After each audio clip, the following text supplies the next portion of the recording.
Magandang hapon mga kagulay. So kasalukuyan po nililinis ang bahay ng ating mga alaga, kaya pinakawalan po natin ang paraan ng paglilinis mga kagulay. Gumamit pa po tayo ng patubig at inano po natin, binuhusan po natin ng tubig para mawala, at yan ang ating mga alaga. Pakakainin po natin sila rito. Ayan po, ayan po. At yan. At hindi po natin muna ikukulong ngayon sila. Dito lang po sila. At ayan, natin silang matulog dun sa bahay. Pero hindi po natin sila ikukulong. Gawa po ng siyempre, ano po yan, gabi naman at maaliwalas naman yung ano. So dyan lang po sila. Napansin nyo po yung mga alaga po natin, no? Ang lulusog. Actually, mabibigat po yan kahit ganyan ng timbang kasi ano na po, regular po tayong nagde-deworm sa kanila mga kagulay. So hanggang itong linggo, hanggang katapusan, preparasyon sa ating gulay sa paarlan. Pinakain na rin po na yung ating mga manok. Puntahan ko lang dito. Pinaalis ko na lang po yung tubig sa bunso kong anak, mga kagulay. Pero ang patubig po natin, ang pagpalinis po, patubig. Ayan po. So luto na rin po yung kanilang pagkain. Manok ang aking ipapakain. So yun yung ating mga alagang manok, pinakain ko na yan. Dami sobra. Kasi, pero mamayang gabi kakainin po nila yan. Ano na, tahimik na yung ating mga alagang manok dahil sa busog na po. Busog na po sila. Ayan. So ganito po yung paraan ng paglilinis ng bahay mga kagulay. Hindi po simple. Ayan, gumagamit po tayo ng patubig. After gumamit tayo ng patubig, ayan, wawalisin po lahat. Ayan po yung bahay po nila. Ayan. So napansin nyo mga kagulay, malinis na naman.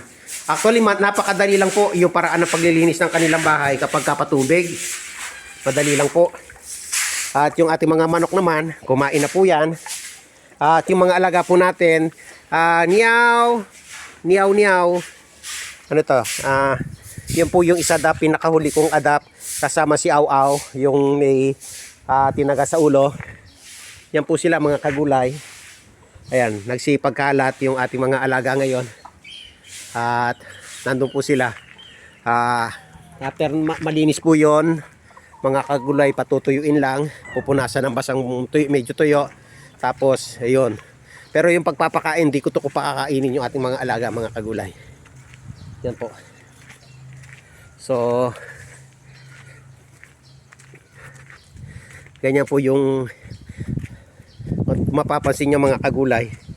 Itong mga damo-damo dito ko pinatatambak. Ito kasi di natatamnan dati. Pag natambakan po yan basura, magiging fertilizer po yan.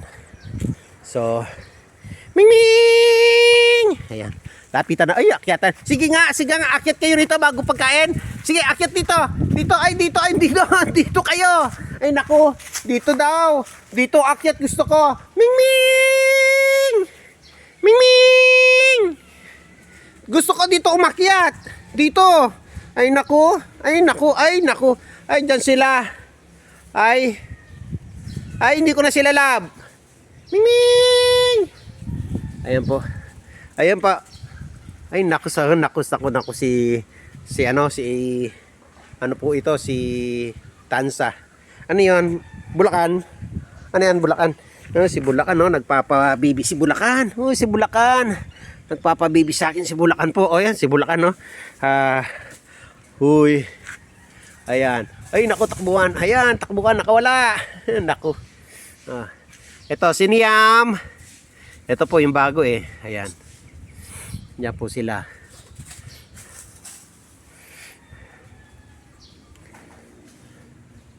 So, dyan lang po sila, mga kagulay. At sanay na sanay po sila ron. Palilinis ko lang yun.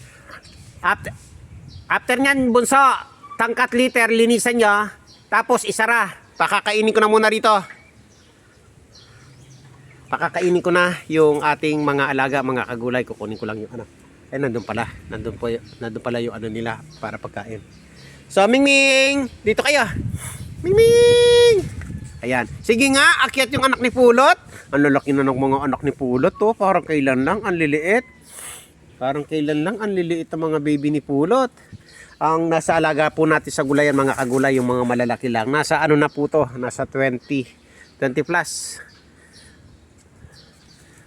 Bunso, Sarami kanyan kay ba't kunan mo retang pipanganan da, retang adong maragol, pipanganan matuleng at suken. Malinis na la. Keng luwal, at sula kay luwal. Yan, sarami kanyan. Check me, puta timpampu sa aking kilob. Potang sarami, kailangan na lana.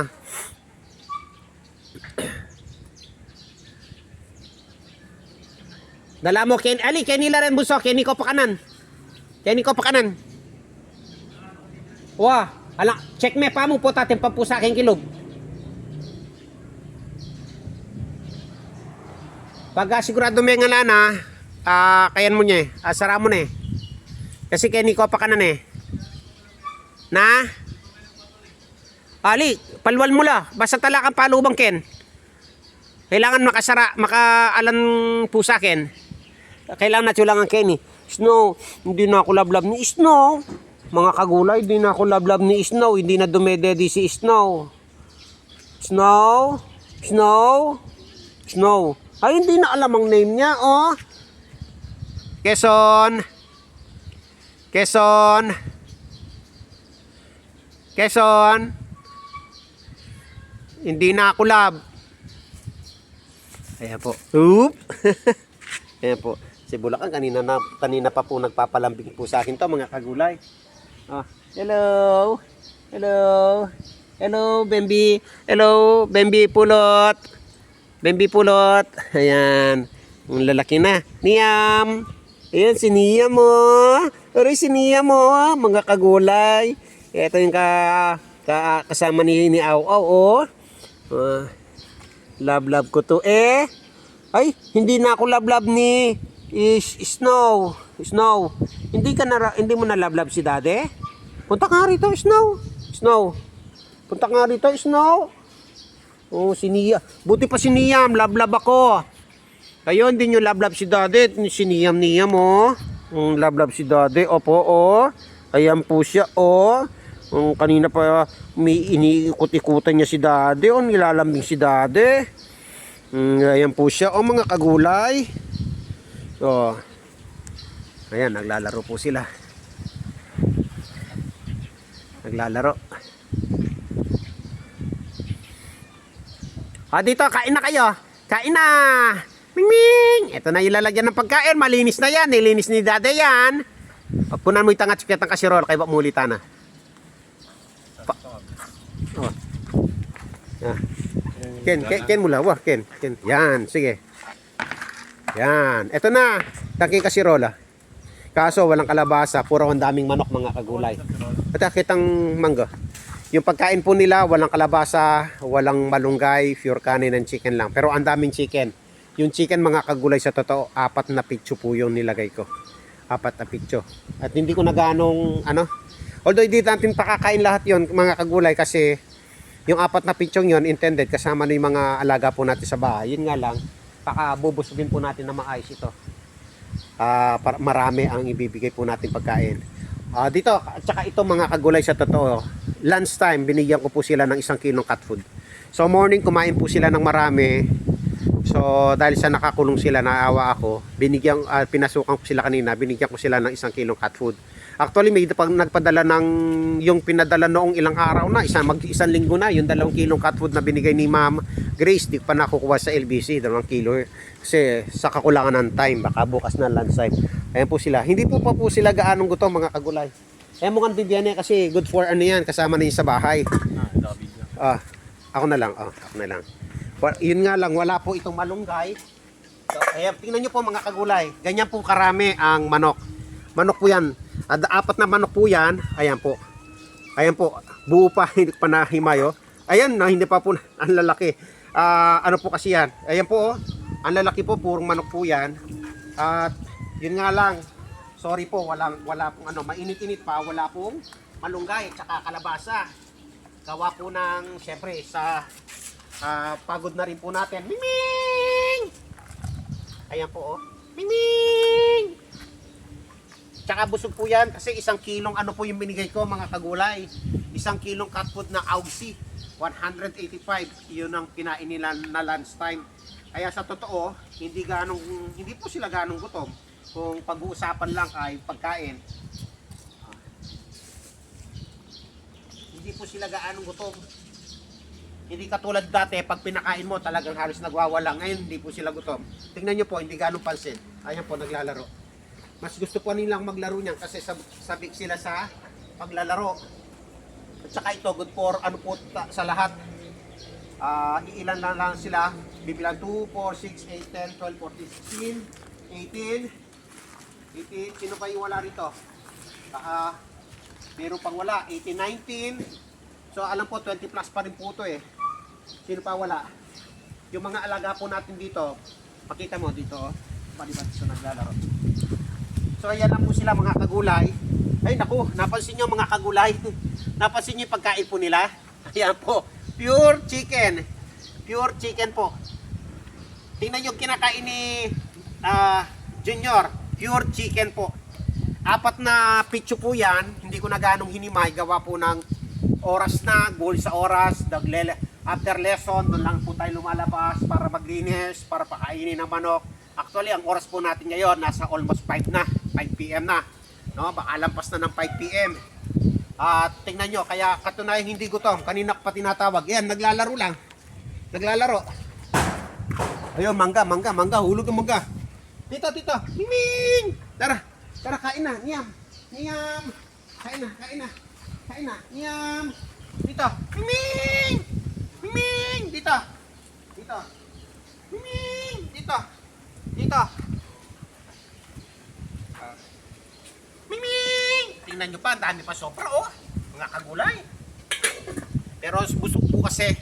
At alam naman po natin, Miming! Ito. Then, kaya mo. Tingnan po itong dalawang ito. Tatlo pala rito. Doon kayo, 4. Kain mo na kayo. Lablab pa si Dade? Hindi mo nalablab si Dade? Hindi mo nalablab si Dade? Nagtatampo na si Daddy sa'yo. No, nandun pa yung iba, naglalaro. Ayaw papigil sa laro. Mga kagulay. Busog pa po kasi. At ganyan naman po yung ginagawa po natin hanggat maaari sa araw-araw. Yung mga alaga po natin laging busog. Ayan. Ayaw po nila. Pero almost chicken. Tingnan po ninyo. Ayaw nila kasi biruin mo, kakain sila ng napakarami tuwing umaga. Tapos kahit busog pa, ilalagay mo. Naku, lilikot.